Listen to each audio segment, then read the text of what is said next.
So here's our Rebrickable website, and I've talked about this in detail.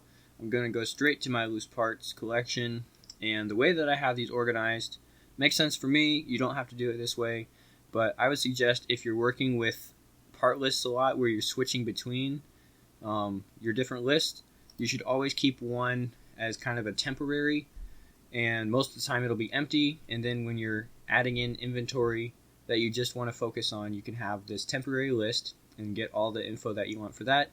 And then when I have all of that stuff that I need exported, I just select all the parts with this bulk edit tool and move it into one of my other main parts list. So I'll just summarize these real quick. Bricklink orders is the parts I've bought from Bricklink, and that's not really complete, but I have it started. The pick a brick or pick and build master list is the pieces that I buy directly from Lego, like the Lego store, Bricks and Pieces website, and also one Legoland store from Florida. Everything that I've bought there goes into the pad master list. Everywhere else is hauls like this one from the hobby store, pieces that I want to put in because I have them inventoried. Theoretically, this would be the parts list with 100,000 pieces, but I'm still getting everything there sorted out and inventoried. I'll probably do that in Excel or Google Sheets instead of Rebrickable. Free accounts, there is a cap. I think 5,000 different parts is your cap for a parts list. Of course, if you have a premium Rebrickable account, there's no limits. There's upper limits, so it'd be pretty difficult to max out your parts list with a premium Rebrickable account. But like I mentioned, all of that is in my main Rebrickable video. We're going to be working exclusively pretty much inside the part list today. The other thing I'm going to do real quick is open up a Bricklink tab on the parts page. Every once in a while it's helpful, especially when I don't have the pieces in hand, like we do today over here, to look up just a reference and get some numbers. But I think today, for the most part, I'll be able to identify everything. And I also mentioned that I wanted to do biggest to smallest, but I think the way I have it set up on the desk, I'm going to do smallest to largest for the brick lot today. And that is going to be starting with the 1x1 bricks. So I happen to know that number off the top of my head. The first thing I'm going to do here with the parts list, and just go over this in detail, from any point in a list you can add a part with this green button. You can also add parts when you're on other areas of Rebrickable. It'll give you options to do that, but I like to work from directly within the list once I have that set up how I want it. I'm going to check this box to keep everything open for now so that I can add a bunch of different pieces without this box closing out. And then I'm going to type in, if you know the part number, this is probably the most direct way to do it. So I'm just going to type in, that's our 2x2, is it 4? It's a 3000 series, some of the earliest Lego brick designs. 1x1 brick, and then your color here. This is definitely a little daunting at first. There's so many options for our Lego colors, but I discovered as I was using this daily a while back when I started these parts lists, you can actually start typing a color. So I'll start typing medium blue, and it will bring you to that point in the list, and then you only have to scroll a little bit. So medium blue 1x1's right here, and I have, just count these off here, 2, 4, 6, 8, so here's 16, 17, 18, medium 1x1 in blue. The other thing you can do is just add one of each and then go back and do your quantity. And you can see when you click add, it puts it in the list here. So once I close this out, we'll start looking at these, but I want to do all of the 1x1s while I have this pulled up. So that's medium blues done, and then I have these tan ones. I guess I'll do these 2, 4, 6, 12, 13, and tan. So I'll change the number here. Just type tan. It should pull that one up. Add those. Tans are done. So once you get familiar with the interface, and you can see why I like to do it all of the same part type at the same time, because then you're only changing 2 of the 3 fields. Another way to do it is do all of the colors at the same time, and I tried that for a little bit. Seems to me that it's more efficient to do all the parts and then work your way through the colors for each individual part. So now we have a white one, and we'll do white. Add part, there's one of those. And this is where it's helpful to know the names of the colors that different websites use. So if I just type in orange here for this yellowish orange, it's going to give me the orange color, but that refers to the older color that has been in the Lego rotation. This is a slightly newer color, and Rebrickable calls it bright light orange. So that's what I need to type instead. Right here, one of those. And the last one here is a transparent green. So just typing the first couple letters of these colors is usually enough to pull it up. We'll add that, and now we'll go back to our main list. And you can see we have these counted out with the kind of thumbnail image giving you an immediate reference, and then it also includes the part number down here. So if I refresh this page, that should go ahead and add in their total up here, 34 parts. We'll just add everything that you've got in here. And then actually, if you leave your account logged in, or if you log out and log back in, or if you just come back the next day, it usually will update the price overnight. And I've been able to get it to update on the same day by logging out and then logging back in, but sometimes that doesn't work. So for today, I'm not going to worry about getting the price estimate. I just want to focus on bringing things into the parts list.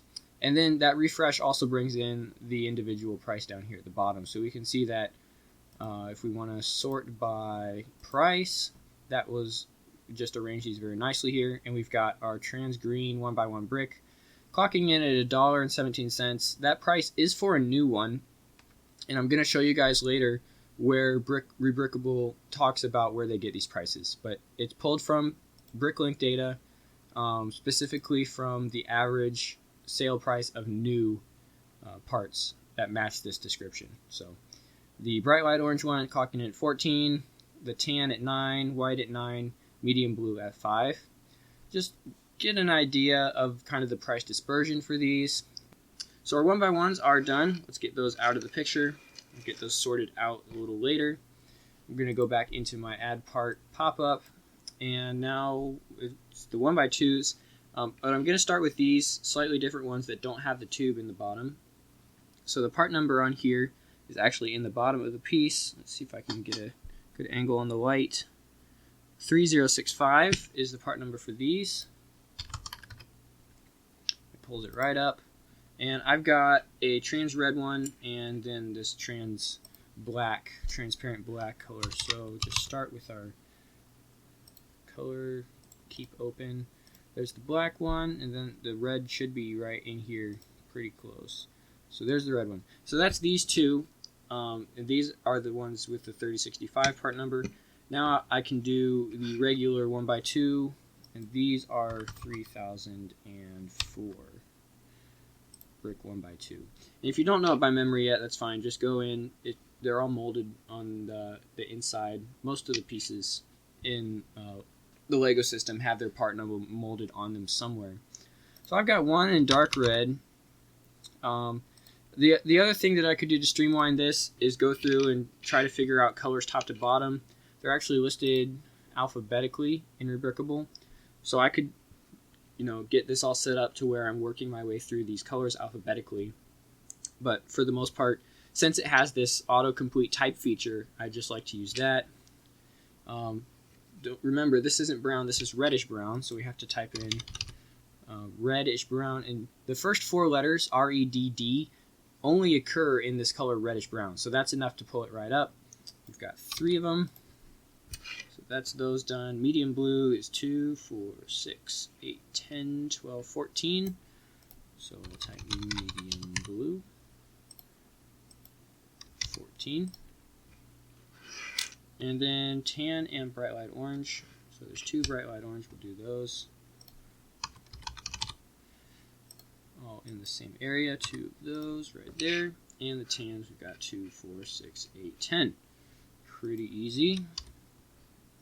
Tan again is another quick one that you can type. And there's our 1x2s done.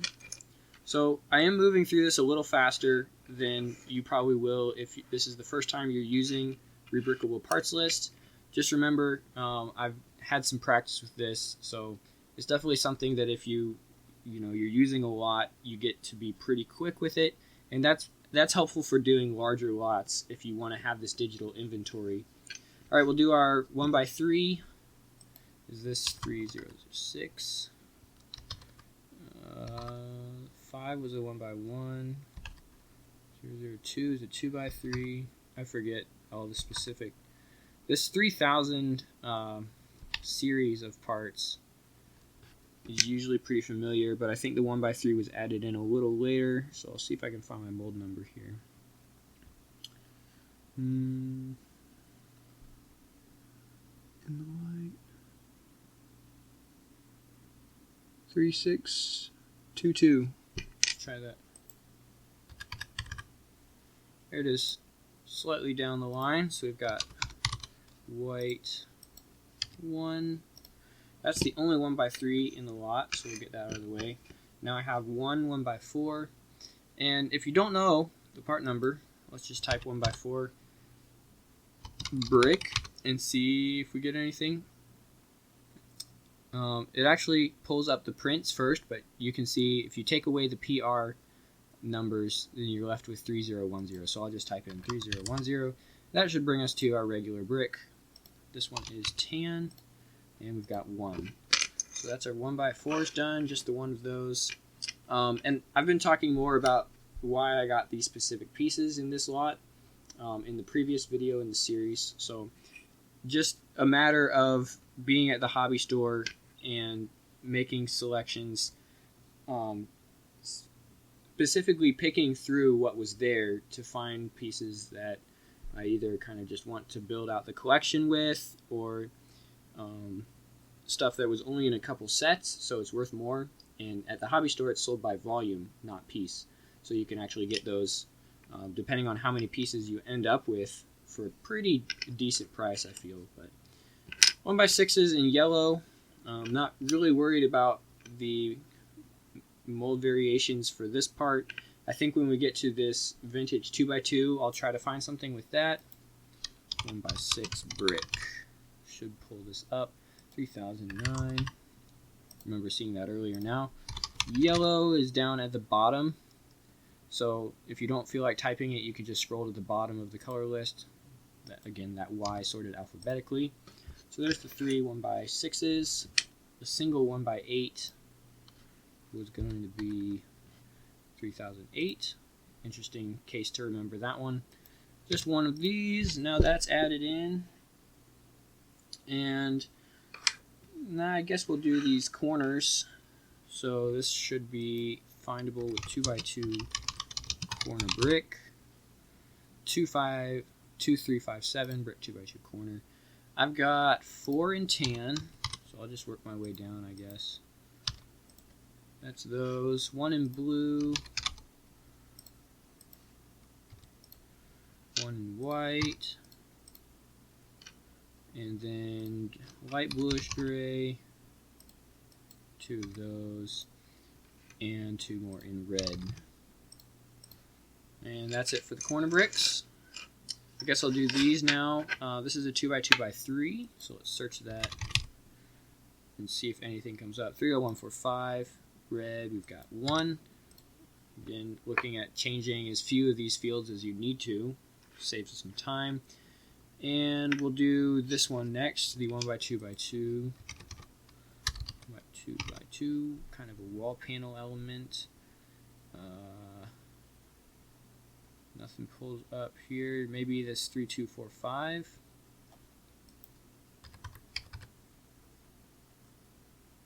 Inside stud holder. Try to match that description to this piece. This is the inside stud holder variant. So this is the 3245C in dark blue. Right here we've got 1. Right, that's added in. Do these cool yellow colors now. So again, with the colors, it's helpful to know that name. 1x2x5, pretty descriptive.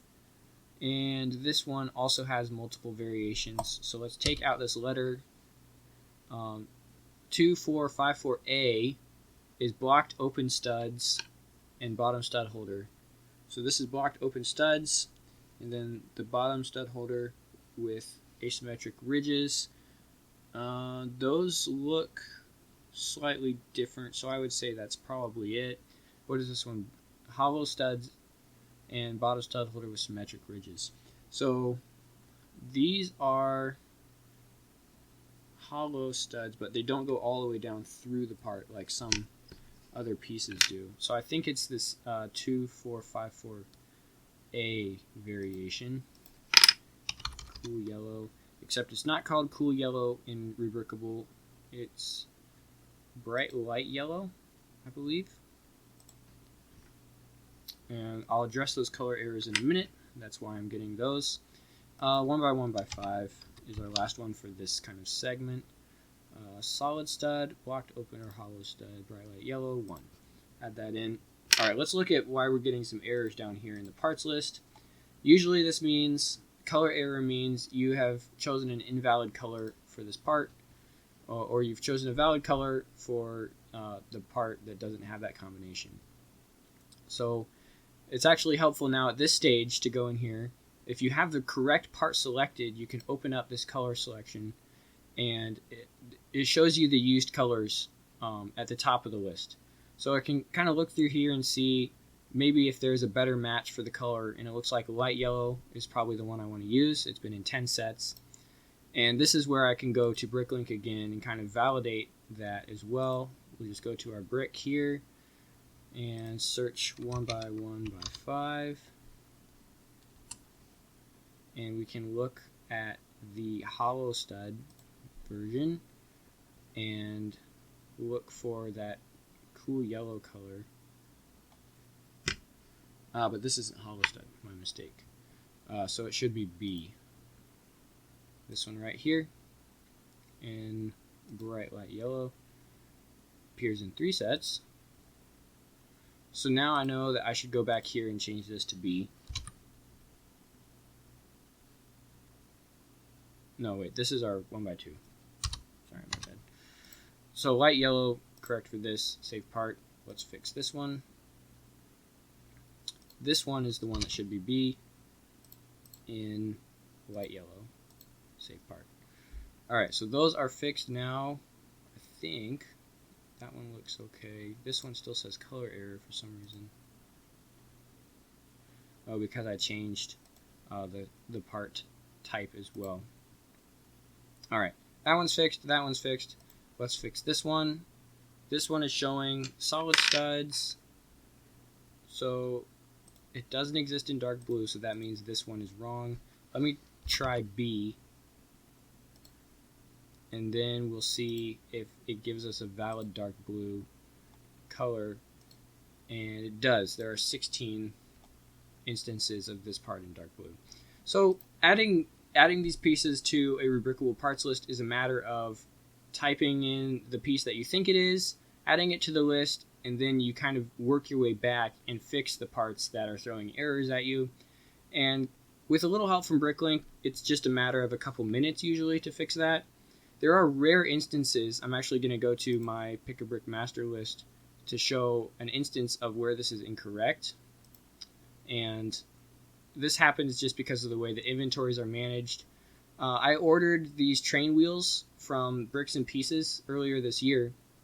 Now the outside flange shows up in the Disney train set, so that is a valid color combination with this wheel part, but the wheel without the flange is part of the pack of wheels, but it isn't used in any official sets. And so it isn't in the database as a valid part because this specific combination hasn't shown up in any sets officially, even though it does exist as a part and you can purchase it as seen here. And you can even add it to a brick list, and all it does is saying, look, this color error is thrown because we don't have this in any set databases. So from a standpoint of official LEGO released parts in sets, it doesn't exist. Even though it does if you are buying just individual parts. And that's because these train wheels come in packs of 3, with 2 of the flanged wheels and 1 of the unflanged wheels. So I bought this at Bricks and Pieces from Lego Direct, and I have this part in my collection. I can show it on video later. But since it isn't used in an official set, it's getting this color error on Rebrickable. That is a very rare case. That only happens for maybe, in my collection, this part and like for all Lego sets, there's maybe 10 or so. I would guess there's less than 20 like that, where it is an actual produced Lego piece, but it hasn't. The way that it's packaged and manufactured and shipped just doesn't work well with the inventory system. Now, the other case would be prototype parts, where I was talking about in my rare Lego video. You get these parts molded in colors that don't make it as sets, but they still exist. You can buy them on the secondary market. There's collectors that actually, hunt these down and have a list of, most people call them Q parts. Not sure what the designation comes from on that, but it's the idea of where you get these monochrome minifigures in colors that minifigures haven't been released in. And it's not just minifigs, it's all kinds of different parts. If you try to put that in your collection on Rebrickable and it hasn't been released in an official Lego set, it's going to throw a color error. Even though you might be holding it in your hand and you can confirm that it does exist, it isn't really coded into the system the way that it's set up. So if you see a color error, most likely that means you have the information entered incorrectly and you just need to look at your specific part type. But keep in mind there are cases where you are correct, Rebrickable is wrong. It's not a color error because it does exist, but just the way that the database is set up, that's how they're handling it. I don't blame them. It's a good system to use. Those are fringe cases. So you might see it, you might not. It's not the end of the world if you have a color error in your parts list. Let's move on here and finish up the bricks that I bought. These are the vintage 2x2s with the thick walls. I got 6 with the regular stud logo in yellow. One of these yellow ones has the vintage stud logo actually, along with the thick walls. So this is a patent pending 2x2. Blue one, just like that yellow one, and then the rest of these are standard 2x2 Lego bricks with thinner walls and stud holders. So let's deal with these first, and then I'll try to figure out how to add in the vintage guys. We've got 2 in tan, 1 dark tan, 2 dark red, 1 medium blue, 1 dark blue. First thing to do is get our part number. These are 3003 brick 2x2. I'll do the dark blue here. Why not start with that one? One of those, keep open. Dark blue is in. We'll do medium blue. Down the line here a little bit. Medium blue is in. Do dark tan. What's it called? Right there. Okay, dark tan is in. Now there's 2 regular tan and 2 dark red. So dark red is closer to dark tan. We'll bump this count up by 1. You can also use the little indicator over here. And then our regular tan. And those are done. Okay, that goes pretty fast. Plays nice with the system and all that.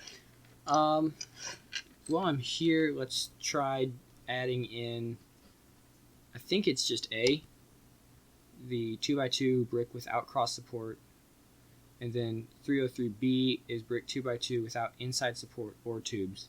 So that would be completely hollow underneath. These have the tube in there, so I think it's this A variant, and I will just say yellow. I think this is vintage yellow, so I'm gonna do 6 with regular yellow and then 1 with vintage yellow and see if that is any different. I haven't actually tried this before with vintage parts like this, so it's kind of an experiment. And 1 more in vintage blue. And let's see what that does for our parts list. Yeah, throwing color errors at me again. Alright, vintage most likely is going to keep your plain yellow color. So vintage yellow must be referring to something else. So I'll change this back here. But off the top of my head, let's see what Bricklink says about these variations in terms of, the 3003A and how that's different from the other ones. Some interesting notes about the weight. Item number here doesn't have too many variations.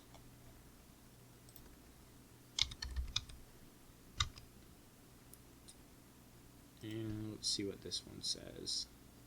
Yeah, 3003A isn't in use on Bricklink XP. Let's search it up on the old V2 site for Bricklink. See what we get here. Brick 2x2. Item appears in alternate item numbers. Here's similar mold types. 3003 F1 brick 2x2 transparent frosted horizontal line, 2 vertical lines each side. I don't have those. Brick 2x2 without bottom tubes and without inside supports. So I have this 3003 old. That's a pretty good representation of what I have right here. But as you notice, 3003 old is not an option on Rebrickable. It automatically sets you to 3003A.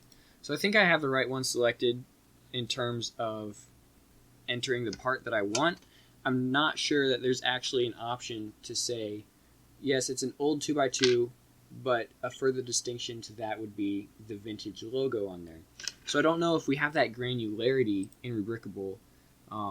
It's actually a pretty nice feature that we have the option to look at even the bottom of these bricks and be able to differentiate between thin walls with stud supports and the older thick walls tile. So the fact that we can even have two different entries for these is pretty good in and of itself. So I'll be content with that for now. The other thing that I do is I have pictures and separate paper records of all of this as well. So it's probably a little bit of overkill, but to me that's part of the hobby. So that's just another thing that I like to do with these lots. And then having the digital inventory is just the icing on the cake at this point for me. Alright, we'll close out the video with these 2x2 bricks, 2x4 bricks, our good old 3001. This was our first part on HuTap, so a special place in my heart. And the only 3001s I got at the hobby store this time are 5 in bright light orange. This was the main color of our hidden side school bus that I have come to enjoy quite a bit. 5 of those, keep open. And the other 2 here are, in fact, vintage with the older stud logo. So a red one and a blue one here. I think these are the Samsonite type varieties, and they do have that thicker sidewall on there. So pretty clearly different mold type. Let's see if we have the same thing here. We can just type A and get 3001 without cross supports. There's also several printed options here, but I think A is what I want. One in red and one in blue. Add part and close it out. We'll hit that refresh button, and so far for the bricks in this lot we have 108 parts. We'll go ahead and sort by price and see what the most valuable according to Rebrickable is in fact the blue 2x4 vintage part at about $2. The red one not far behind. The vintage blue 2x2 up around $150, and then that 1x1 in trans green. So interesting to look at the spread. Again, these are all probably on the high side for value. This is assuming that these parts are in new condition. Let's see if I can find that real quick. In the frequently asked questions and parts, part prices, because I've been here before, so I kind of remember. The price is only an estimate of the selling price for the part, calculated based on the average price of all known prices for that part color. So it uses Rebrickable Integrated Stores, which is actually the Bricklink, and then it also includes Brickowl and Toy Pro.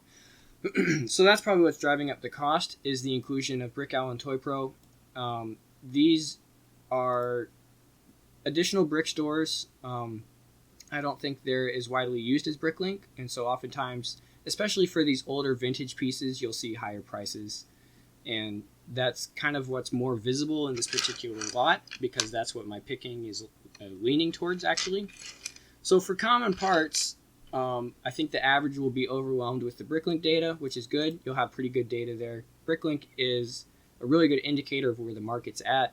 For harder to find parts where you also are starting to contend with the entries on Brick Owl and Toy Pro, you might be seeing prices that are a little above what you would expect to find on Bricklink.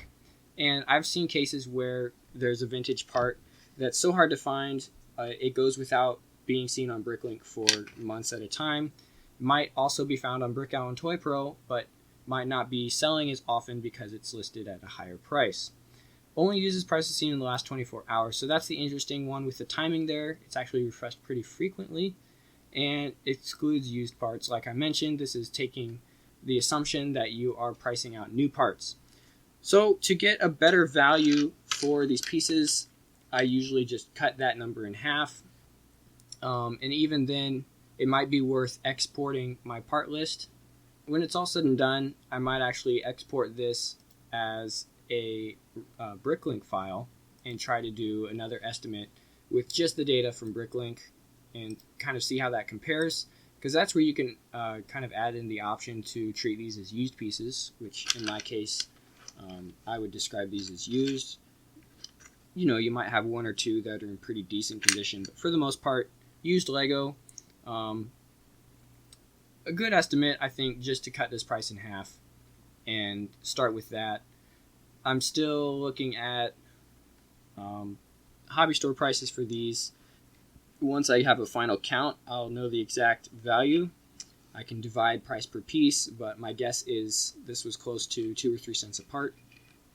So already great deals in terms of what these parts are actually worth, even at half of their estimated value to account for them being used. That's what I like to see. That means I am making good investments for the most part, and it's possible, but it can be hard to go wrong when investing with Lego. A lot of people like to buy the new sets and then hold on to those for a few years and flip them. When you start to get into the part world of Lego investing, it's kind of a different ball game. There's other factors to consider, but a general rule of thumb is the older the better. Vintage parts, the thing is they have to be in decent condition to be worth any money. So that's what will bring in the money for that. But yeah, I'll just be talking about this more as I continue through this series. So the bricks are what we did today, and we've got a few other categories here. These are some modified bricks. Quite a few different plates to go through. Still debating whether or not I want to have separate videos for each of these categories, but I'll definitely be doing some more after the bricks. Keep your eye out for that one. Talking a little bit more about parts list on Rebrickable and finding that value. So we will see you guys there.